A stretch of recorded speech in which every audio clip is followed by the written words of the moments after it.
Hello everyone, my self doctor Rita Jain.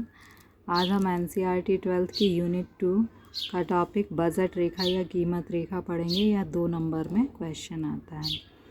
पहले हम इसका एक एग्जांपल देखते हैं। देखिए, मान लीजिए कि आपकी आय कितनी है, 10 रुपये। आपकी आय 10 रुपये है। आप एक्स वस्तु खरीदना चाहते हैं और एक्स वस्तु की प्रति इकाई कीमत कितनी है, 1 रुपये। तो अब आप कितनी वस्तुएं एक्स खरीद पाएंगे, 10। यानी आप इस संयोग पर आ जाएंगे। मान लीजिए आप 2 एक्स वस्तु नहीं खरीदना चाहते, आप वस्तु वाई खरीदना चाहते हैं और वाई वस्तु की प्रति इकाई कीमत कितनी है, 2 रुपये। तो बताइए आप कितनी वस्तु खरीद पाएंगे, 5 वस्तु। यानी आप इस संयोग पर आ जाएंगे। यानी यदि आप y को खरीदेंगे तो 5 खरीद सकते हैं और x वस्तु को खरीदते हैं तो 10। अब इन दोनों संयोग को मिलाकर हम जो एक रेखा खींचेंगे वो आपकी बजट लाइन होगी। आप इस बजट लाइन के अंदर ही वस्तुओं को खरीद सकते हैं, इसके बाहर के किसी संयोग को चयन नहीं कर सकते, क्योंकि आपकी आय जो है वो निश्चित है और वस्तुओं की कीमत भी निश्चित है। चलिए अब हम देखते हैं एक और संयोग। जैसे मान लीजिए कि आप ये ए संयोग का चयन करना चाहते हैं। ए संयोग पर आप वाई वस्तु कितनी खरीदेंगे, 4। तो 4 वाई वस्तु कितने की आएगी, वाई वस्तु की कीमत 2 है तो 4 वाई वस्तु कितने की आएंगी, 8 रुपये की। मान लीजिए आप एक्स वस्तु खरीदना चाहते हैं। जब आपने 4 ये वाला ए संयोग चयन किया तो वाई की जब 4 वस्तु आएंगी इस संयोग पर, तो एक्स की कितनी वस्तुएं आएंगी, 2।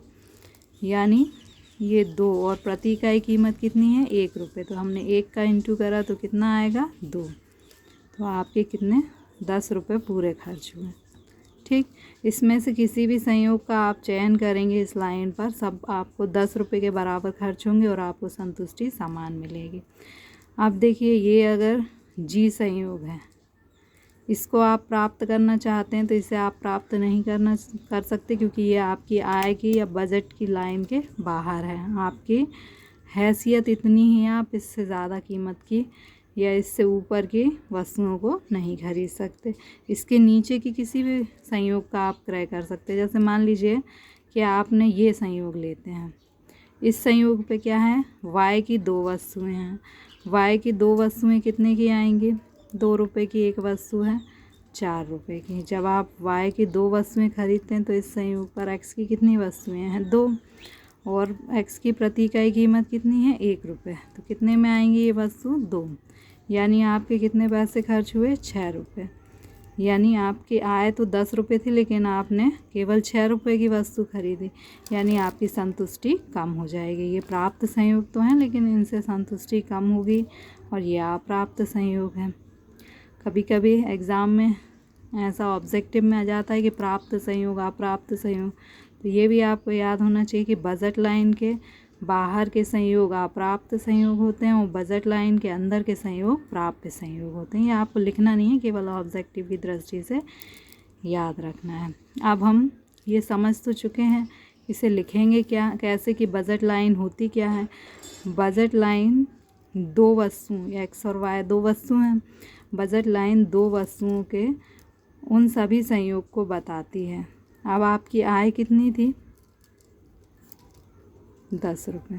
बजट लाइन 2 वस्तुओं के उन सभी संयोगों को बताती है जिसे दी हुई आय और वस्तु की कीमत, ये हमने कीमत लिखी थी, दी हुई आय और वस्तु की कीमत पर, दी हुई आय और वस्तु की कीमत, यानी कीमत भी परिवर्तित नहीं होना चाहिए, आय भी परिवर्तित नहीं होना चाहिए।